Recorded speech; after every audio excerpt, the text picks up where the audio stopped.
যে ভোট কিনিবৰ কাৰণে সেলফ হেল্প গ্ৰুপক টকা দি আছে অধ্যক্ষ মহোদয় আপোনালোকে বেয়া পাবৰ কাৰণে আপোনালোকৰ সমষ্টিত দিয়া নাই ভোট কিনা কামটো আপোনালোকৰ সমষ্টিত কিয় কৰো আজি কৈছে লাগে বুলি তাৰ মানে মই ভাল পাইছো যে আজি কংগ্ৰেছ দলৰ বিধায়ক এজনে শেষত হলেও মানি ললে যে মহিলা উদ্যমিতা এটা ভাল আঁচনি আছিল আমি 10,000 টকা কৈ দিলো আৰু মই নিশ্চিতভাৱে মই ভাবো ভগৱানে মোক শক্তি দিব যাতে 25,000 টো দিব পাৰো অধ্যক্ষ মহোদয় আমাৰ প্ৰতিশ্ৰুতি আমিয়ে মনত পেলাই আছো আজি স্বীকাৰ কৰিবলৈ বাধ্য হল যি কলে যে মহিলা উদ্যমিতা এটা ভাল আঁচনি মোৰ সমষ্টিটো দিব লাগে অধ্যক্ষ মহোদয় লাখপতি বাইদেউ আজি আমি কি কৈছো কোনো আলোচনাই নকৰিলে মই গোটেই আলোচনা পঢ়িলো সেলফ হেল্প গ্ৰুপৰ মহিলাক যদি ব্যক্তিগতভাৱে তেওঁলোকে লোন লয় আমি স্টাম্প পেপাৰৰ 1 টকাও ফিজ তেওঁলোকৰ পৰা নলওঁ আমি কি কলো যে আমি এটা ক্ৰেডিট গ্যাৰান্টি ফান্ড কৰিম যাতে গ্ৰুপ হিচাপেও টকা ল'ব পাৰে ব্যক্তিগত হিচাপেও টকা ল'ব পাৰে এইখন অসমত অধ্যক্ষ মহোদয় আমাৰ প্ৰচেষ্টাত 9 লাখ মহিলা আজি লাখপতি বাইদেউ হ'ল এদিন আমাক জুকাইছিল ইয়াত কিছুমানে মই আকৌ যেতিয়া ৰিলৰ ৱৰ্ল্ডত যাওঁ কিছুমানে আমাৰ লাখপতি বাইদেউ সকলক জুকাই পেলাই গান লিখে বিভিন্ন ধৰণে অপমান কৰাৰ চেষ্টা কৰে অধ্যক্ষ মহোদয় 9 লাখ অসমীয়া মহিলা আজি লাখপতি আমি 10,000 টকা কৈ দিলো আৰু মই নিশ্চিতভাৱে মই ভাবো ভগৱানে মোক শক্তি দিব যাতে 25,000 টো দিব পাৰো অধ্যক্ষ মহোদয় আমাৰ প্ৰতিশ্ৰুতি আমিয়ে মনত পেলাই আছো আগতে কোনো চৰকাৰ নাছিল সবে ইলেকশ্যনৰ সময়ত দিয়া কথাবোৰ পাহৰাব যত্ন কৰে কিন্তু আজি আমি ইয়াতে মনত পেলাইছো আ জনগোষ্ঠীক আমি মাটিৰ পট্টা দিম আমি পাহৰাব লাগিছিল কিন্তু আমি উলুটাই মনত পেলালো যে 30,000ক দিলো এই বছৰত 1.5 লাখক দিম আৰু 2 বছৰ 3 বছৰ ভিতৰত 3 লাখক দি আমাৰ শেষ কৰিম আজি নিয়ম মতে ৰূপজ্যোতি কৰ্মী ধীৰাজ গোৱালাই আমাক ক'ব লাগিছিল যে আপোনালোকে মাটিৰ পট্টা দিম বুলি কৈছিল বাজেটত দেখোন একো উল্লেখ নাই আমিতো সুযোগ দিয়া নাই অধ্যক্ষ মহোদয় কাৰণ চাহ জনজাতিৰ কল্যাণ আমাৰ বাবে পলিটিক্যাল স্লোগান নহয় ই আমাৰ বাবে ৰাজনৈতিক তপস্যা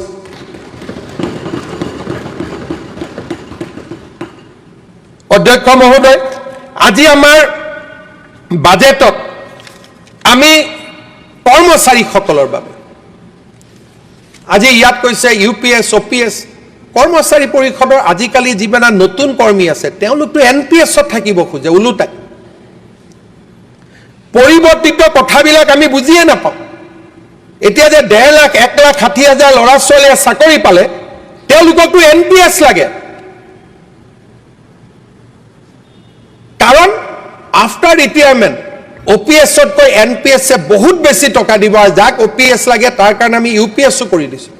যে এনপিএছ লাগিলে এনপিএছ লৈকে যাওক ইউপিএছ লাগিলে ইউপিএছত যাওক এতিয়া মোক খুদে ওপিএছ কেতিয়া কৰিব কক আৰে যেতিয়া আমি এনপিএছ ইউপিএছ সব কৰিয়ে দিলো কৰিব বাকি কি থাকিলে হ'ব পাৰে যে কিছুমান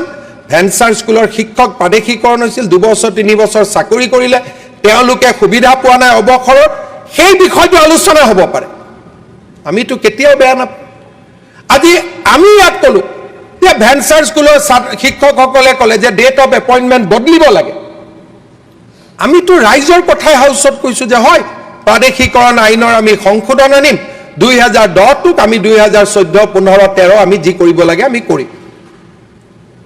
আমিতো ৰাইজৰ কথা এইখন বাজেটত যদি ৰাইজৰ কথা নাই ইয়াত কাৰ কথা আছে অধ্যক্ষ মহোদয়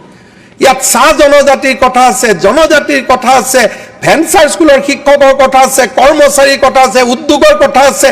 শিক্ষাৰ কথা আছে নিবনুৱা যুৱক যুৱতীৰ কথা আছে এই বাজেটখন আমাৰ সমাজৰ প্ৰতিফলন নহয় জানো অধ্যক্ষ মহোদয় এই বাজেটৰ পাতত আমি কলো আজি মই ভাল পালোহেঁতেন যে এজন বিৰোধী পক্ষৰ সদস্য যদি কলেহেঁতেন যে আপুনি স্যাটেলাইট টিভি স্যাটেলাইট আনিব কৈছিল কিমান আগবাঢ়িছে আপুনি পটন থেৰাপি আনিব খুজিছিল কিমান আগবাঢ়িছে যোৱা বাজেটত আপুনি অতিথিৰ কথা কৈছিল কিমান আগবাঢ়িছে আমি জবাব দি ভাল পালোহেঁতেন অধ্যক্ষ মহোদয় কোনো প্ৰশ্নই নুখুদিলে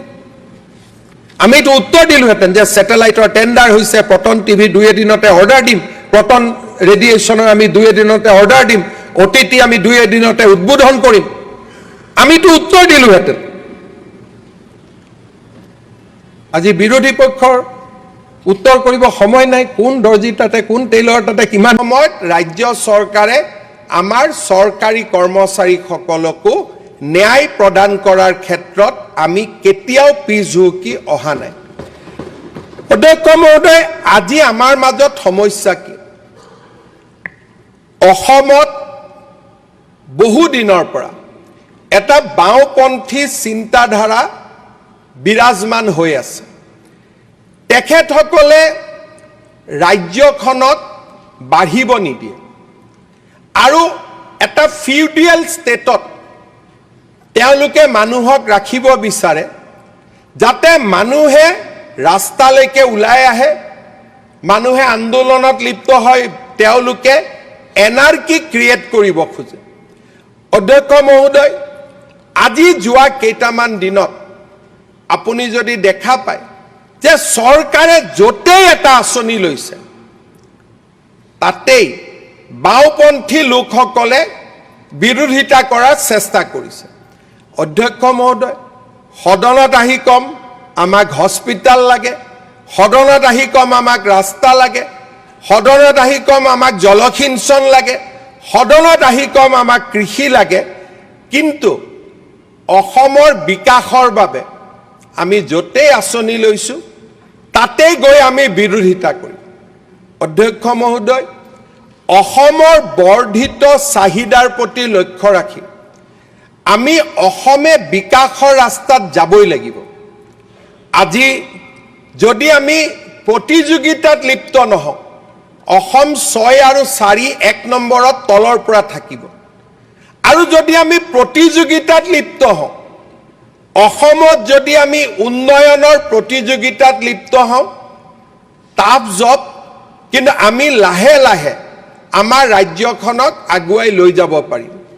this is a era of competitive federalism. Bharat চৰকাৰে কাক সহায় কৰিব? যিখন ৰাজ্যই ৰিফৰ্মৰ কথা ক'ব,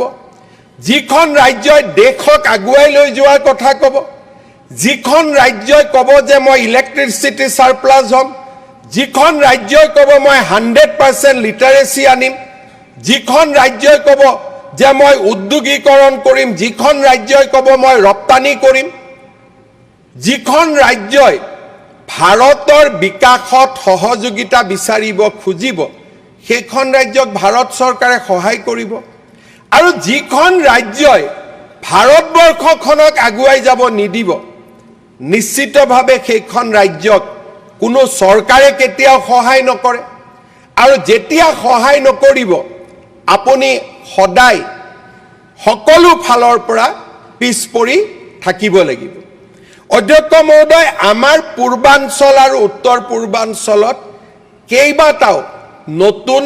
পলিটিকেল এণ্ড ইকনমিক ডেভেলপমেণ্ট হৈছে। ইমান দিনে উত্তৰ পূৰ্বৰ ভিতৰত অসম আটাইতকৈ উন্নত প্ৰদেশ আছিল। আমাৰ যিখিনি সম্পদ আছিলে তাক আমি ব্যৱহাৰ কৰিছিলোঁ আৰু অসমে স্বাভাৱিকভাৱে উত্তৰ পূৰ্বৰ আটাইতকৈ বিকশিত ৰাজ্য হিচাপে স্থান লাভ কৰিছিল। এতিয়া অধ্যক্ষ মহোদয়, অৰুণাচল প্ৰদেশত তাৰ ৰাইজে চৰকাৰে লগ লাগি 30,000 মেগাৱাট ইলেক্ট্ৰিচিটি উৎপাদন কৰিব খুজিছে আৰু ইতিমধ্যে 10,000 মেগাৱাট ইলেক্ট্ৰিচিটি উৎপাদনৰ কাম আৰম্ভ হৈছে।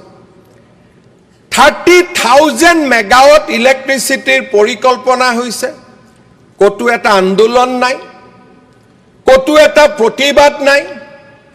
ক'তো এটা হুলস্থুল নাই। আৰু 10 ইয়াৰ্ছৰ ভিতৰত যদি এই আটাইখিনি জলবিদ্যুৎ প্ৰকল্প কমপ্লিট হয়, অৰুণাচল প্ৰদেশৰ GDP অসমতকৈ দুগুণ আগবাঢ়ি যাব। আজি অৰুণাচল প্ৰদেশে এই কাম কেনেকৈ কৰিব পাৰিলে? আমি যদি সৰু ফ্লাইঅভাৰ এখন বনাব খোজো, তাতে গছ কাটা নাকাটাক লৈ আমি 2 বছৰ বিতৰ্ক কৰিব লাগে অধ্যক্ষ মহোদয় অৰুণাচল প্ৰদেশে আজি 30,000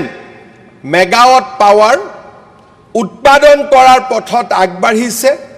চীনক প্ৰতিযোগিতা কৰি চীনতকৈও ডাঙৰ আজি পাৱাৰ প্ৰজেক্ট আৰম্ভ কৰিছে গাঁও কি গাঁও ৰিহেবিলিটেশ্যন হৈছে মানুহে নিজৰ গাঁৱৰ পৰা উঠি গৈছে যে অৰুণাচলৰ বিকাশৰ বাবে আমি আমাৰ গাঁও সলনি কৰাত আমাৰ কোনো আপত্তি নাই আৰু আজিৰ পৰা উইদিন 10 years এই ধৰণে যদি অৰুণাচলৰ বিকাশৰ গতি অব্যাহত থাকে অৰুণাচল প্ৰদেশ উত্তৰ পূৰ্বৰ আটাইতকৈ চহকী ৰাজ্যত ৰূপান্তৰ হ'ব অধ্যক্ষ মহোদয় অন্ধ্ৰ প্ৰদেশ এখন নতুন ৰাজ্য অন্ধ্ৰ প্ৰদেশ পুৰণা কিন্তু কেপিটেল তেলেংগানাত গ'ল সেইকাৰণে অন্ধ্ৰ প্ৰদেশ পুৰণা হৈও এখন নতুন ৰাজ্য হ'ল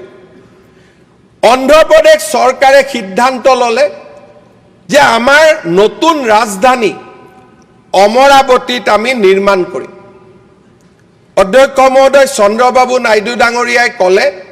27খন গাঁৱৰ মানুহক ক'লে যে আপোনালোকৰ মাটিবোৰ আপোনালোকে এৰি দিয়ক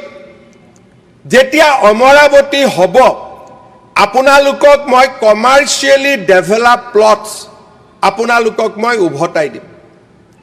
অধ্যক্ষ মহোদয় মই বিধানসভাৰ প্ৰতিনিধি দলক কেতিয়াবা অমৰাৱতীলৈ যাবৰ বাবে অনুৰোধ কৰিম অমৰাৱতীখনৰ ডেভেলপমেণ্টৰ কাৰণে নিজৰ ৰাজ্যৰ এখন ৰাজধানী হওক তাৰ ডেভেলপমেণ্টৰ কাৰণে কৃষকে 30,000 একৰ মাটি অৰুণাচল চৰকাৰক হাঁহি হাঁহি গতাই দিলে অন্ধ্ৰ প্ৰদেশ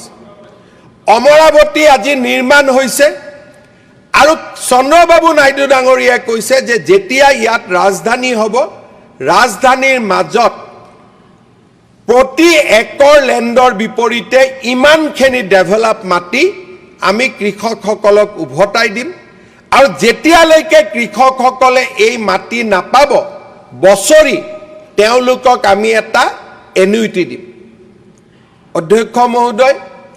আমাৰ ৰাজ্যত জনসাধাৰণৰ মাজত ডেভেলপমেণ্টৰ প্ৰতি যেতিয়ালৈকে আমি এটা পজিটিভ বাৰ্তা দিব নোৱাৰোঁ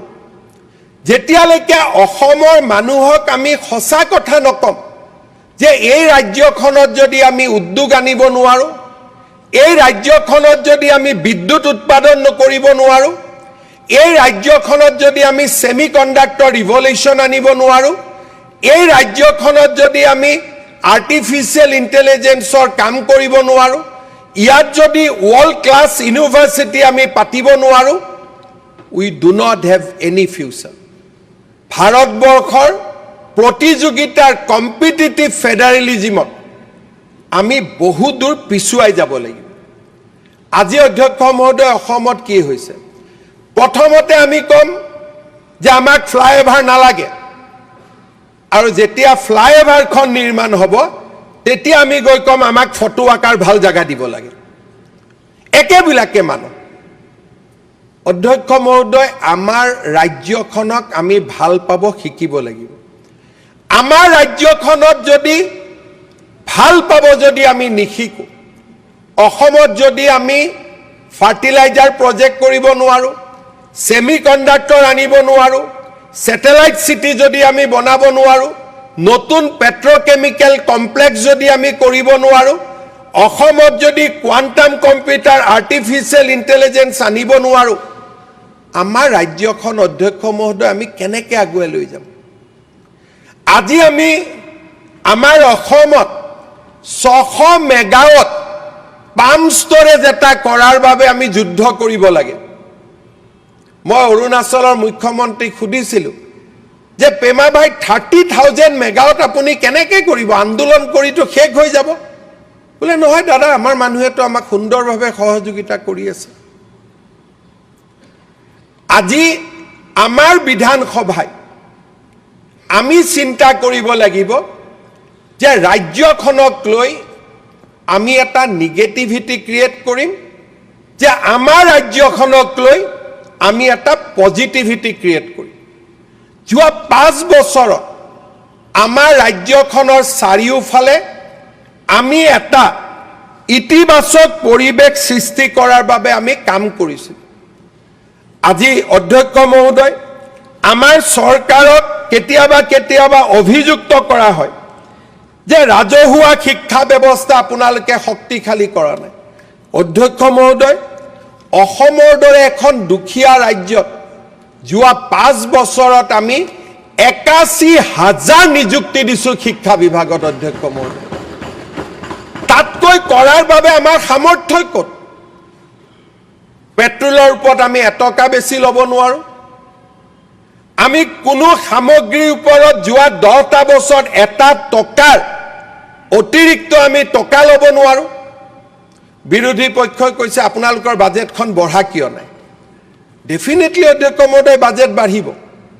কিন্তু বাজেট বাঢ়িবৰ কাৰণে আমাক গ্ৰোথ লাগিব গ্ৰোথ কেতিয়া আহিব যেতিয়া আমি ৰাজ্যখনত উদ্যোগীকৰণ আনিব পাৰিম আমাৰ ৰাজ্যত কৃষিত পৰিৱৰ্তন আনিব পাৰিম বানপানীক আমি ৰুদ্ধ কৰিব পাৰিম আৰু আমাৰ ৰাজ্যত শিক্ষাক আমি আধুনিকৰণ কৰিব পাৰিম আজি অধ্যক্ষ মহোদয় এই বাজেটখনে অসমলৈ এটা পজিটিভিটি এটা ইতিবাচক বাৰ্তা পঠিয়াবলৈ চেষ্টা কৰিছে অসমৰ দৰে ৰাজ্য এখনে আমাৰ বাজেটত আমি প্ৰথমবাৰলৈ উল্লেখ কৰিছোঁ ইলেকশ্যনৰ পিছত যেতিয়া ৰাইজক প্ৰতিশ্ৰুতি দিয়া হয় সেই প্ৰতিশ্ৰুতিবিলাক চৰকাৰে মনত নেপেলায় বিৰোধী পক্ষই মনত পেলাই দিয়ে যে আপুনি ইলেকশ্যনত এনেকৈ কৈছিলে অধ্যক্ষ মহোদয় মই এটা পৰম্পৰা আৰম্ভ কৰিছিলোঁ পাৰো বা নোৱাৰো আমাৰ প্ৰতিশ্ৰুতিবিলাক আমি দিনত সদায় মনত পেলাই থাকিম অধ্যক্ষ মহোদয় মই ইয়াত আলোচনাত কাকোৱে দেখা নাই যে আজি মুখ্যমন্ত্ৰী বিত্তমন্ত্ৰীক আমি ধন্যবাদ জনাম কেনেকৈ দিব 2 লাখ চাকৰি আপোনালোকে দিম বুলি ক'লে দিব পাৰিব জানো তাৰ মাজতো যে আপোনালোকে 2 লাখ যুৱকক নিযুক্তি দিম বুলি কৈছে আমি আপোনালোকক অন্ততঃ ধন্যবাদ জনাইছোঁ ক'ৰ পৰা দিব অসমত কিমান চাকৰি হ'ব পাৰে যদি ইমান সহজে চাকৰি দিব পাৰিলেহেঁতেন নিশ্চিতভাৱে তৰুণ গগৈ দিলেহেঁতেন নিশ্চিতভাৱে প্ৰফুল্ল মহন্তই দিলেহেঁতেন নিশ্চিতভাৱে হিতেশ্বৰ শইকীয়াই দিলেহেঁতেন আজি অসমৰ দৰে এখন দুখীয়া ৰাজ্যই পণ কৰিছে যে যোৱা 5 বছৰত আমি 2 লাখ চৰকাৰী চাকৰি দিবৰ বাবে চেষ্টা কৰিম হ'ব লাগিছিল কি আমি 2 লাখ চাকৰিৰ বিষয়টোৰ পৰা আঁতৰি যাব লাগিছিল বিৰোধী পক্ষই আমাক মনত পেলাব লাগিছিল যে আপোনালোকে 2 লাখ চাকৰি দিম বুলি কৈছিল আপোনালোকেতো বাজেটত একোৱেই নকলে কিন্তু আজি তাৰ উলুটা হৈছে যে আমি কৈছোঁ যে আমি 2 লাখ চাকৰি দিম অধ্যক্ষ মহোদয় যোৱা 2টা মাহ চৰকাৰী আঁচনিবিলাক বাজেট নাছিল কাৰণে বন্ধ হৈ আছে বিৰোধী পক্ষই আমাক ক'ব লাগিছিল যে আপোনালোকে অৰুণোদয় পাই ভোটত জিকি আহিলে অৰুণোদয় কেতিয়াৰ পৰা দিব বিৰোধী পক্ষই আমাক ক'ব লাগিছিল যে চেনি দাইল কেতিয়া দিব আপোনালোকে বিৰোধী পক্ষই ক'ব লাগিছিল যে নিযুত মইনা নিযুত বাবু আপোনালোকে কেতিয়া দিব আমি বিৰোধী পক্ষক ক'বলৈ সুযোগ দিয়া নাই অধ্যক্ষ মহোদয় আমি কৈছোঁ যে আমি আগষ্ট মাহৰ পৰা সকলো আঁচনি আৰম্ভ কৰিম অধ্যক্ষ মহোদয় দিস ইজ কল একাউণ্টেবিলিটি যে মানুহে আমাক প্ৰশ্ন কৰাৰ আগতে আমি মানুহক কৈছোঁ যে আপোনালোকৰ আমি দিয়া প্ৰতিশ্ৰুতি আমাৰ মনত আছে লংকালৈ গ'লে ৰাৱণ হয় কিন্তু আমি কৈছোঁ নহয় লংকালৈ গৈও আমি ৰাম হৈ উভতি আহিম লংকালৈ ৰামো গৈছিল কিন্তু ৰাম অযোধ্যালৈ ৰাম হৈয়ে উভতি আহিছিল আৰু আমিও প্ৰচেষ্টা কৰিছোঁ যে চৰকাৰত মাজত থাকি শাসনত আহি প্ৰতিশ্ৰুতি পাহৰি নহয় আমি এই পবিত্ৰ সদনৰ আগত আমি দিয়া প্ৰতিশ্ৰুতিবোৰ মনত পেলাব খুজিছোঁ অধ্যক্ষ মহোদয় মই বিৰোধী পক্ষক আৰু আমাৰ সকলোৰে মই বক্তব্য শুনিছোঁ। অধ্যক্ষ মহোদয়, অকণমান হ'লেও প্ৰধানমন্ত্ৰী মোদী ডাঙৰীয়াক আমি ধন্যবাদ নজনাম জানো? কাজিৰঙাৰ ওপৰত এলিভেটেড কৰিডৰ, নুমলীগড়ৰ মাজত টানেল, মিছন চাৰিআলিৰ পৰা বাইহাটা চাৰিআলিলৈ 4-ৱে। আজি আমাৰ বাজেটত আমি উল্লেখ কৰিছোঁ যে এয়াৰৱেজ, হাইৱেজ আৰু ৰেলৱেজ এই তিনিওটা ক্ষেত্ৰকে মিলি আমি অহা 5 বছৰত প্ৰায় 2 লাখ কোটি টকা খৰচ কৰিব খুজিছোঁ অধ্যক্ষ মহোদয়। এতিয়া প্ৰশ্ন আহিব লাগিছিল যে 2 লাখ কোটি খৰচ কৰিব পৰা সক্ষমতা আপোনালোকৰ আছেনে নাই? অধ্যক্ষ মহোদয়, যিখন ৰাজ্যত আমি এটা টকাও অতিৰিক্ত কৰ ল'ব নোৱাৰোঁ, সেইখন ৰাজ্যত আজি আমি কল্পনা কৰিছোঁ, সাহস কৰিছোঁ যে ভাৰত চৰকাৰক খুজিয়ে হওক বা আন কাৰোবাৰ ওচৰত হাত পাতিয়ে হওক, আমি 2 লাখ কোটি টকাৰ ইয়াত কেপিটেল ইনভেষ্টমেণ্ট কৰিম। অধ্যক্ষ মহোদয়, আমি একাউণ্টেবল